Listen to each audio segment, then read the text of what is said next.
Hello friends, welcome again to my channel school from home.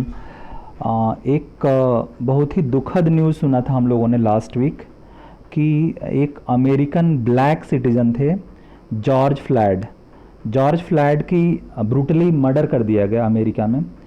तो ये मैंने New York times से मैंने ये न्यूज़ उठाया था। Racial conflict unfinished agenda of the American civil war. तो इसका हेडिंग पहले मैं समझाऊंगा, फिर न्यूज़ पे आऊँगा।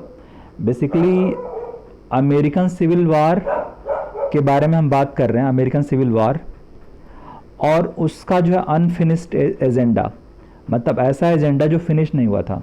तो पहले मैं बताऊंगा कि अमेरिकन सिविल वॉर था क्या।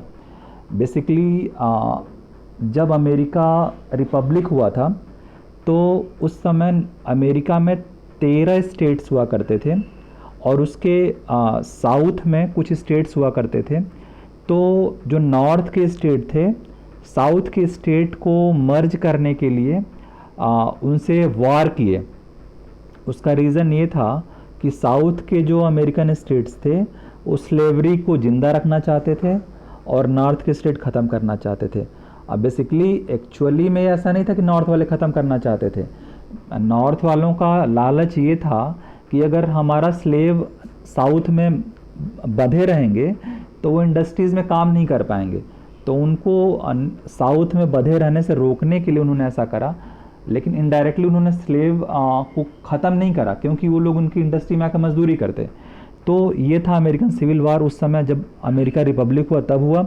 और आज फिर उसी रूप में आप देखोगे कि जो एक ये वाइट पुलिस वाला है वो एक ब्लैक जो जॉर्ज फ्लैड हैं उनको ऐसे गला दबा के हत्या कर रहा। अब सोचो ये पुलिस ऑफिसर है, इसकी मेंटालिटी कितनी गंदी है।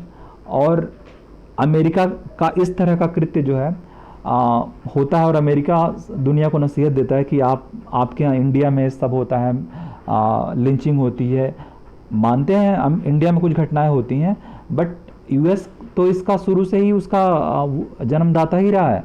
यूएस में ही लिंचिंग स्टार्ट हुआ और आज तक लिंचिंग होता रहा। यूएस अपने लिए कभी नहीं कहता। तो ये यूएस का दोहरा चरित्र है। तो इसी पे मैंने एक एनालिसिस किया है कि जो यूएस का दोहरा चरित्र है उसमें क्या वो खुद के लिए करता है, बोलता है और क्या एक्चुअल में वो है। अब देखो फ्रेंड्स, यूएस कहता है कि हमने जो है दुनिया को कॉलोनी से मुक्त करा, मतलब कि उपनिवेश दुनिया से हटाए।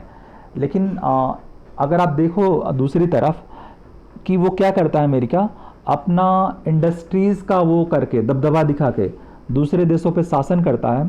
तो वो इनडायरेक्ट कॉलोनी को डेवलप करता है। ऐसा नहीं है कि डायरेक्ट शासन तो नहीं करता, लेकिन अगर कोई देश किसी दूसरे देश पे अगर इकोनॉमिकली कंट्रोल कर ले तो वो उपनिवेश का पार्ट हुआ। तो अमेरिका भले ही से कहे कि मैंने मुक्ति दिलाया उपनिवेश से दुनिया को, लेकिन ऐसा हुआ नहीं। दूसरा ये है कि अमेरिका खुद तो कहता है कि फर्स्ट रिपब्लिक है वर्ल्ड का। ये सही है कि फर्स्ट रिपब्लिक है, लेकिन आज तक अमेरिका ने अपने देश में जो ब्लैक पीपल हैं उनको डिसीजन का राइट नहीं दिया। आए दिन अमेरिका में ब्रूटल हत्याएं होती रहती हैं, मर्डर्स होते रहते हैं, लिंचिंग होती रहती है और वहाँ के प्रेसिडेंट उनको विरोध को दबाने के लिए बोलते हैं कि हम आर्मी डिप्लॉय करेंगे। आप सोचो अमेरिका कितना डुअल स्टैंडर्ड फॉलो करता है दूसरे देशों के लिए और अपने लिए। तीसरा मैं बता रहा हूँ फ्रेंड्स, जो अमेरिका खुद कहता है वो मौलिक अधिकारों का जन्मदाता है। He is the father of human rights. लेकिन अगर आप देखो यूएसए में ब्लैक्स के कोई राइट्स नहीं है। अब मैं थोड़ा आपको समझा दूं कि एक्चुअल में ब्लैक लोग कौन थे यूएस में। जब अमेरिका बना नहीं था तो आपको याद होगा एक कोलंबस थे, ब्रिटिश नागरिक। तो उन्होंने क्या किया, ब्रिटिश नागरिक कोलंबस ने वो इंडिया की खोज करने निकले। इंडिया खोज करने ब्रिटेन से निकले तो वो रास्ते में एक आइलैंड उनको मिला, वहाँ पे कुछ आदिवासी रहा करते थे। तो उनको लगा इंडिया आ गया, इंडिया आ गया, इंडिया आ गया, लेकिन वास्तव में वो उन्होंने अमेरिका की खोज कर दी। ठीक है, तो इस तरह से अमेरिका की खोज हुई थी अराउंड 15th सेंचुरी में।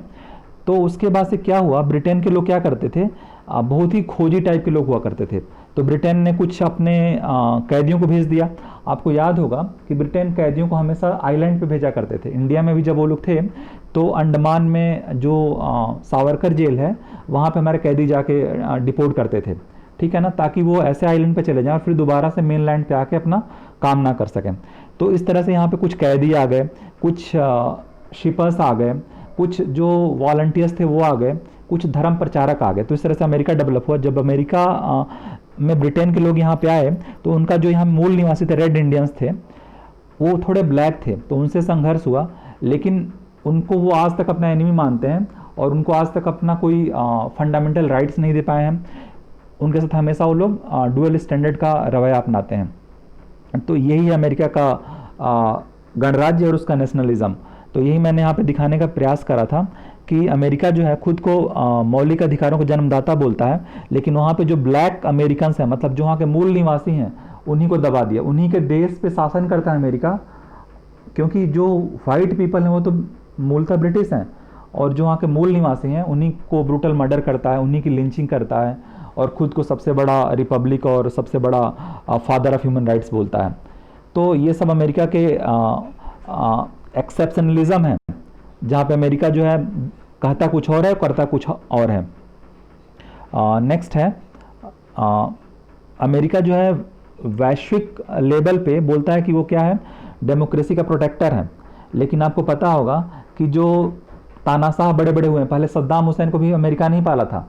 अभी जो अफगानिस्तान में अमेरिका अपना बेस कैंप लगाया है और वहाँ के टेररिज्म ख़त्म कर रहा, वो भी अमेरिका नहीं बसाया था रसिया को ख़त्म करने के लिए। वो रसिया के पास अफगानिस्तान है, लेकिन जब वो रसिया को तोड़ दिया तो अफगानिस्तान वाले जो थे अमेरिका की नाक में नकेल बन गए। तो अब वहाँ पर उनको ख़त्म करने के लिए अमेरिका पिछले 10 सालों से लगा, वो फिर भी ख़त्म नहीं कर पा रहा। तो खुद तो कहता है कि डेमोक्रेसी का प्रोटेक्टर है, लेकिन पाकिस्तान में आर्मी को सपोर्ट करता है, अफगानिस्तान में आर्मी को सपोर्ट करता है, इराक में सपोर्ट करता है, फिर दुनिया को दिखाने के लिए वहाँ पे सैन्य अभ्यास करता है। तो ये दो प्रेसिडेंट हैं, एक अब्राहम लिंकन है जिन्होंने स्लेवरी प्रथा को हटाया था अमेरिका से, और एक ट्रंप है जो आज जिनके कार्यकाल में ये ब्रूटल मर्डर हुआ है और फिर भी ये उनके खिलाफ जो अश्वेत लोग हैं प्रदर्शन कर रहे हैं, आर्मी लगाने की बात कर रहे हैं।